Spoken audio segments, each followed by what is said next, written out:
Charles Barkley has been very vocal following the Michael Brown and Eric Garner situations. He's largely sided with law enforcement. He's called the looters in Ferguson scumbags, for example, but he's made many other comments. He did a CNN interview all about that. So he weighed in further and clarified his position last night on TNT. Let's watch. Maybe I shouldn't have used the term scumbags, but it's irrelevant. Still, there's no justification for what they did. If I'd have said crooks, thugs, or whatever, still, what they did was 100% wrong.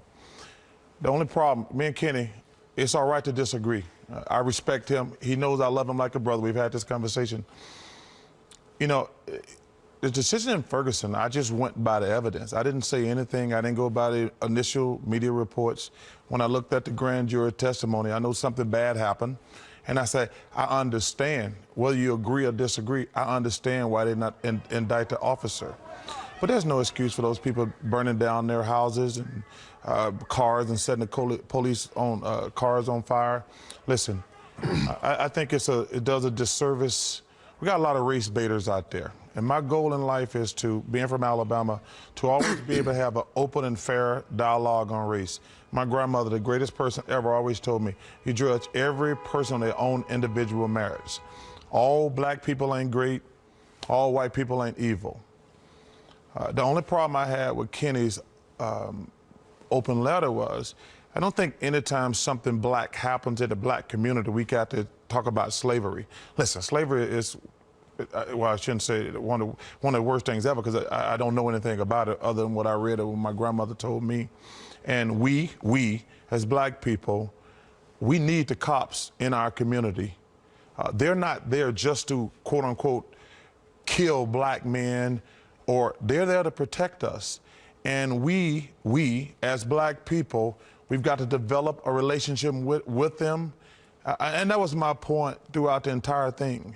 You know, and I actually touched on the Eric Garner thing, because I think what happened to that man was awful. But I understand, they shouldn't have went for murder, is what I have said. It should have been manslaughter or aggravated assault. But I never thought they were going to indict that cop on murder. I feel sad for Michael Brown's family. I feel empathy for Eric Garner's family. It's an awful subject to talk about. 2 people died. But I try to be honest and fair. And sometimes, you know, it's funny. I hear all these guys talking about my opinion. First of all, people want to hear your opinion unless you disagree with them. That's the only thing that bothers me. Like, if I would have came out and said, as a black man, if I would have came out and said all the cops suck, all the black people saying, I love that damn Charles Barkley. So you're always in an awful, awkward situation. But listen, as my grandmother said, I'm going to judge everybody by their own merits, black or white, and I'm going to be fair. And some people are going to agree with me, and some people are going to kiss my ass. Well, Wait, he just said that people want to hear your opinion unless you disagree with them. So he was mocking that. But then he immediately said right after, if you don't agree with me, kiss my ass. So you're doing the thing that you were just mocking. Okay, look. Overall, I actually really like Charles Barkley. And I think NBA on TNT is by far and away the best thing on TV. I watch it all the time, even though it's on super late after the NBA games. I'll watch it because I love the dynamic that they have between Kenny, Shaq, EJ, and Chuck, and it's just a great show. And I think they're really raw and really honest and really entertaining. So let me get that out of the way, that I'm biased in favor of them. But Charles, the problem is not that you called the looters scumbags.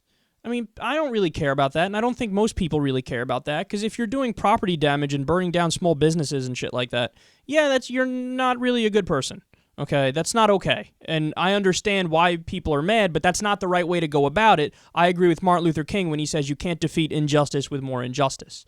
So that's not the problem. The problem is everything else you said and everything else you believe about this. Like, for example, when he goes, I just looked at the evidence in the Darren Wilson case. Did you really? Did you look at the entire process? You saw how everything went down, and you think that Darren Wilson should not have been indicted. Well, you do know then that, for example, the prosecutor had friends in the police department and his family was in the police department.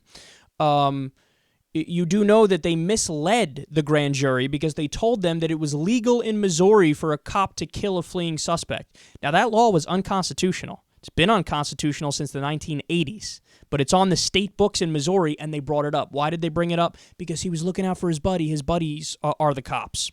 You do know that normally in a grand jury proceeding, in an indictment proceeding, all you need to do is meet the bar of probable cause, not guilty beyond a reasonable doubt, which is a much higher bar.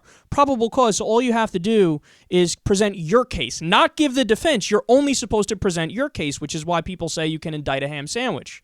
And they didn't do that. Why didn't they do that? Because they didn't want it to go to trial. It didn't even go to trial, and you're going to say that's okay? You're going to say that's justice?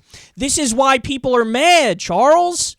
So don't tell me that you looked at all the evidence and you looked at the process when you clearly didn't look at the process. We went over the forensic evidence on the show. Did you know that Michael Brown got killed when he was 35 feet away from the cop car? Now remember, there was an altercation, they said, in the cop car, and then everybody acknowledges at one point Michael Brown ran away. He got gunned down 35 feet away from the car, and you're going to tell me that there was an imminent threat of danger against that cop's life and he should have pulled the trigger, and we shouldn't even have a trial over that?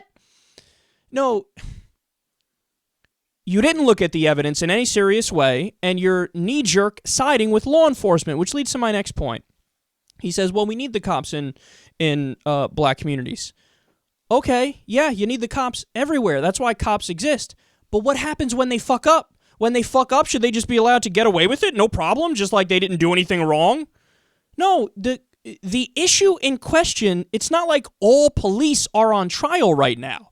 The issue in question is what happened with Eric Garner in New York and what happened in Ferguson, Missouri with Michael Brown. And the merits of those two cases are perfectly clear. There should have been an indictment. There should have been a trial. And especially in the case of Eric Garner, for sure, there should have been somebody found guilty because we all saw the video. Now, when he comes out and he says, well, they just should have not went for murder in the Eric Garner situation. Okay, that's a fine opinion to have. But they didn't get any indictment for anything. For anything. Not assault, not excessive force, nothing. Not manslaughter, nothing. So, Charles, the reason why people are mad at you is that when you made your comments, you only focused on the black community this, the black community that, and treated them like they're wrong about everything in this respect, and you're bringing in slavery into the conversation. See, that's the thing. Look, okay, so the point you made is, well, let's not make this about race. Well, how about if we respond to you, okay, let's not make this about race. Let's just make this about the merits of the Michael Brown case and the Eric Garner case. Then what? Then you're wrong and we're right because your point is, well, I agree, there shouldn't have been an indictment in either case. And you're wrong because the evidence shows that those cases were thrown because cops were looking out for their own. That's what the evidence says. That's what the data says. So don't tell me you looked through the evidence. You didn't look through the evidence. For whatever reason, you're knee-jerk siding with the police officers. And again, I like Charles Barkley. I do. He's really honest. He's a really fun guy. I don't think he means any bad by what he's saying here, but he's been misled. He didn't look at all the evidence. He doesn't know the entire situation, and I think he's taking it upon himself to be like this father figure for the black community and to tell them, oh, come on now, don't make excuses, don't blame Whitey. And okay, fine, you want to make that point every once in a while, be my guest. Now's not the time to make that point because that's not the issue in question. The issue in question is justice for Eric Garner, justice for Michael Brown, and we got none of it. That's why people are mad, and that's why you're wrong.